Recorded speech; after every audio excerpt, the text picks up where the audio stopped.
Locker খোলার কথা হচ্ছে একটা ব্যাংকের লকারের সঙ্গে তুলনা করতে পারেন। ব্যাংকের লকার আমি আমার নামে ওটা ইস্যু হবে এবং আমি ওটা খুলবো, আমি আমার জিনিসপত্র রাখবো, ভেতরে ঢোকাবো, বার করার প্রয়োজন নেই।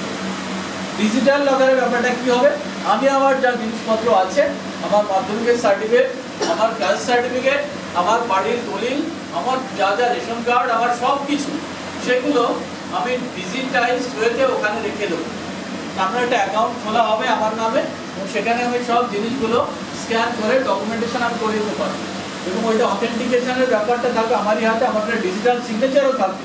আপনি ডিজিটালি সিগনেচার আপনাকে একটা ইস্যু করা হবে, যেটা আমরা অফিসিয়ালি অলরেডি এগুলো পেয়ে গেছি। ওরকম প্রত্যেকেই তার একটা অধিকারী হয়ে যাবে। এবার ধরুন আপনি ভবিষ্যতে কোথাও মেডিকেলে অ্যাপ্লাই করতে চাইছেন। প্রথমে মেডিকেলের ছেলেপেলেদের কী হয়, ছোটাছুটি করতে হয়, এই রেসিডেন্স সার্টিফিকেট এখানে হিসাবে ওখানে ছুটতে হবে, এই ডকুমেন্টে বাড়ির দলিল দিস।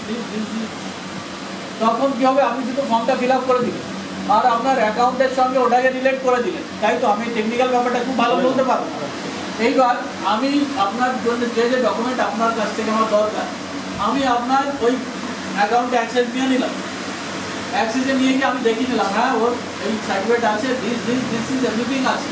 ওইটা দেখে নিয়ে ওকে করে দিয়ে ঠিক করে দিলাম সার্টিফিকেট অ্যাকসেপ্টেড। তাহলে ব্যাপারটা হচ্ছে খুব সহজ যে আপনার জন্য এবং মানে সরকারের অফিসের জন্য। দেখুন দুদিকেই ম্যান পাওয়ার হয়ে যাচ্ছে। আপনাকে 10 দিন 10টা লোকের কাছে ছুটতে হচ্ছে, 10টা জায়গায় অ্যাটেস্টেশন করতে হচ্ছে, সেটাকে দিয়ে আলটিমেটলি কোথাও সাবমিট করতে হচ্ছে লম্বা লাইনে দাঁড়িয়ে, যেভাবে হোক সেখানে আবার ভেরিফিকেশন হচ্ছে।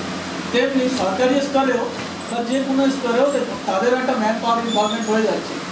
সেই ম্যান পাওয়ার ওটার পেছনে বেগার খাটনি অনেক সময় দিচ্ছে। তার থেকে বাবা আপনি আপনার ফর্মটা ফিল আপ করে দিলেন,